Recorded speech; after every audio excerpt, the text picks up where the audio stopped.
Okay, Magnus against Topalov. We are still at the Pearl Spring Chess Tournament here.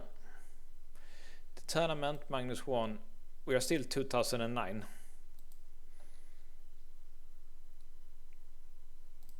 It's still September 2009, September and October 2009. And this was the first tournament that Magnus, he won and went over 2800, and he became the highest rated player in the world. And I don't think since this time, for soon 15 years, he has been the highest rated player. And Magnus, I can't see any one of the new players like surpassing Magnus in rating for at least like 10 more years, even if, as you know, Magnus has given up his World Chess Championship title to Ding Liren from China. But Magnus is still the highest rated player. So let's look at him playing Veselin Topalov. And this is interesting. King's Indian, it shows Topalov to be a very uncompromising player, but King's Indian is not popular at all at the top level. Almost no one plays it, but it's a very, very fun opening. I love to play it with both black and white myself. It's just a very, very fun opening to play. And it's also interesting to see what kind of setup does Magnus chooses. And he goes for this h3 setup, so he doesn't go for... It's a little bit of an unusual opening, but it's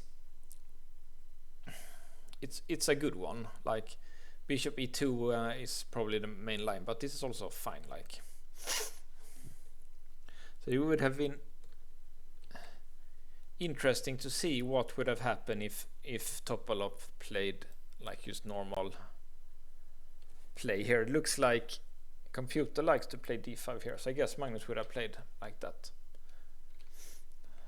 So, but Topalov played knight here. Often you want the knight go around and support the king side instead, but he played like this. And c6. I'm not such a... I don't know this theory so well, but I'm not such a fan of black trying to play on the queen side, because might be the theoretical, but I've kind of Nimzowitsch in his book My System, he says do not attack the front, attack the base of the pawn chain, so he likes f5 instead of c6.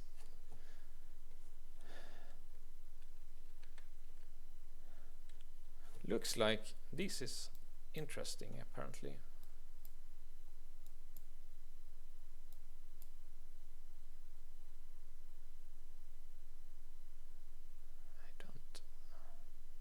I don't understand this at all.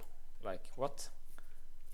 Just sacrificing a pawn like that. Do you see it? Like, it's... That's a crazy idea by Stockfish. Have you seen it? He's sacrificing a knight for pawn for nothing.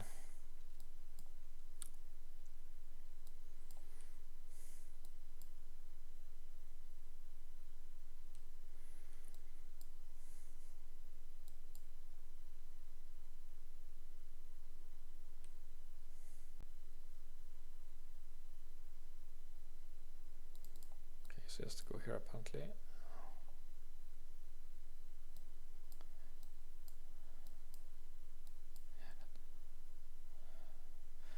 It looks very bad for black. I don't know why he liked that one, but it was an interesting, like, that's, I don't know. Let's not get sidetracked. So Magnus plays this g4. It's obviously against this f5 break. So when I used to play like bishop e2 and maybe short castling, but this is also a way to play.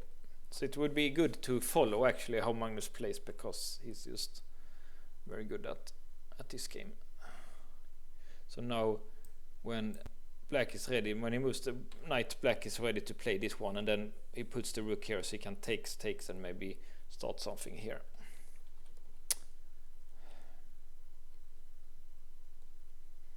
The computer already likes whites. Why the computer always used to like white in King's Indian.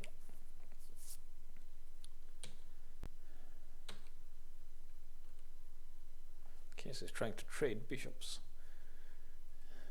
Computer doesn't like that because he thinks it's fine. This is black's bad bishop and this is white's bad. No, this is black's good bishop and white's bad bishop. So it makes sense to trade it for white. And there is no tactic. White can always just go back.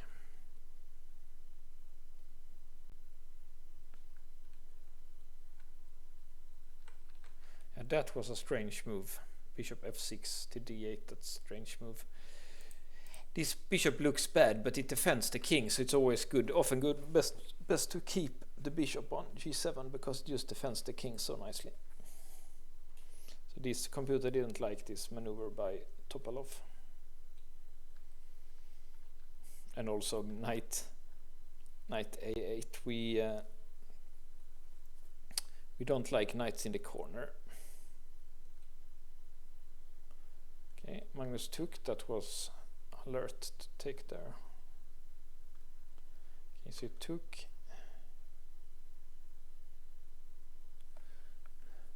And then took here. Yeah, it's a free pawn. That knight a8 loses the a4 pawn, so that's why he takes it, of course. And he has to go back. Of course, knight a8 was a big failure, of course. Magnus tries to trade.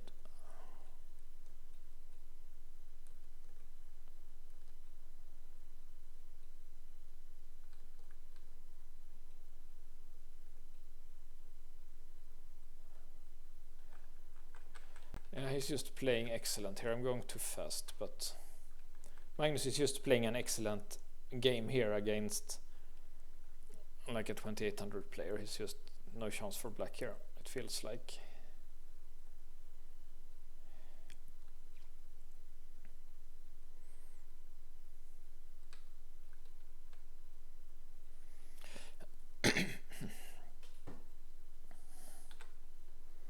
So apparently queen here was even better. What happens there if you go here? Ah, you have this tactic. That's a nice tactic. Magnus might have missed this one. And you will win the queen here. Something like take the queen, or if he goes here, then here and take the queen. That's a nice tactic actually that Magnus missed. But this is also winning. It's just one pawn, but black's king is weak and g5 is weak. That's the and white's king is safe on a1. And rook c7 is coming and white is winning. So it was, I went over the game kind of quickly, but it was a very nice game. You can see here the computer trend. It was just a very one-sided affair, and like, yeah, strong player. Magnus must have loved to play in China. I think this must have been Magnus' first tournament in China, in Nanjing. So okay, see you next.